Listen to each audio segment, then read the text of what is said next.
Hi, my name is Rob Nellis. I'm one of the founding partners of Buyers+Cellars Wine Purveyors. I've also been a wine educator for over 25 years.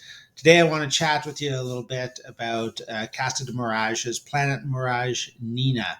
This is one of the staff favorites, and at our tasting room in Ottawa, it's something that we sell copious amounts of.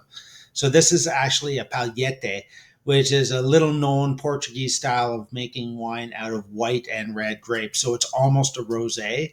And it's very light in body, generally sitting around 11.5% alcohol. This kind of style hasn't been seen for a long time, but a lot of the wineries in Portugal are kind of gravitating back towards that, as most Portuguese reds tend to be quite high in alcohol, quite full bodied. And Portugal is screamingly hot in the summer. And the last thing you want to do is sit on a beach in Lisbon and sip tannic red wine. So this style was also given to the field hand. So this was kind of the leftovers of the grapes after harvest.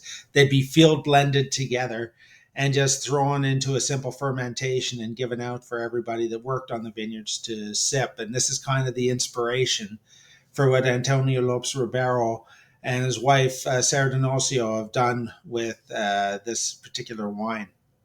Nina is light red, almost rosé in color, quite clear, and it's got great amounts of acidity. It's using 20 different varietals, 10 white and 10 red. Don't ask me what they all are because it doesn't really matter. These are kind of field blended together, and the majority of them are indigenous to this particular region, which is the Dow in Portugal. They're foot trod, which is quite interesting, in cement.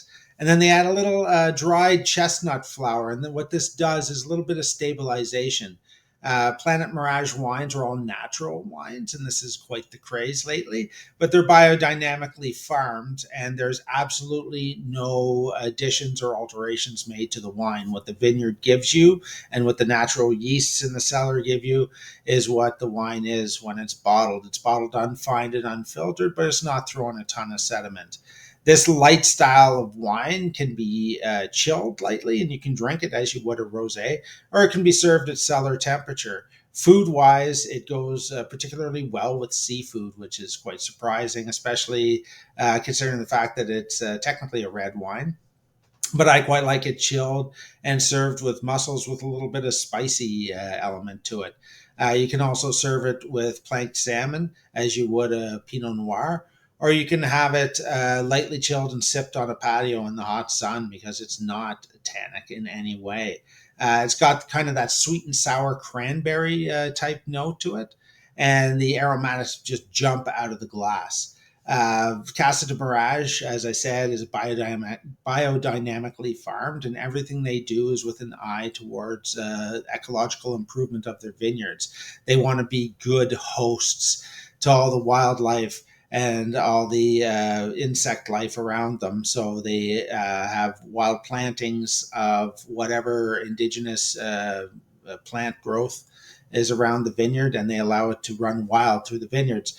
They'll plant some of their vines, traipse up trees. Some of them are hung from trellises. Others are bush vine trained, and they just harvest these all around the same time for the Nina. And this is one of the most refreshing reds you're ever going to try.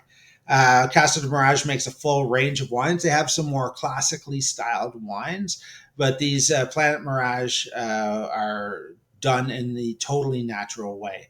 So if you're into natural wines, or if you want to try something a little bit different and a little bit fresh this summer, give Nina a try.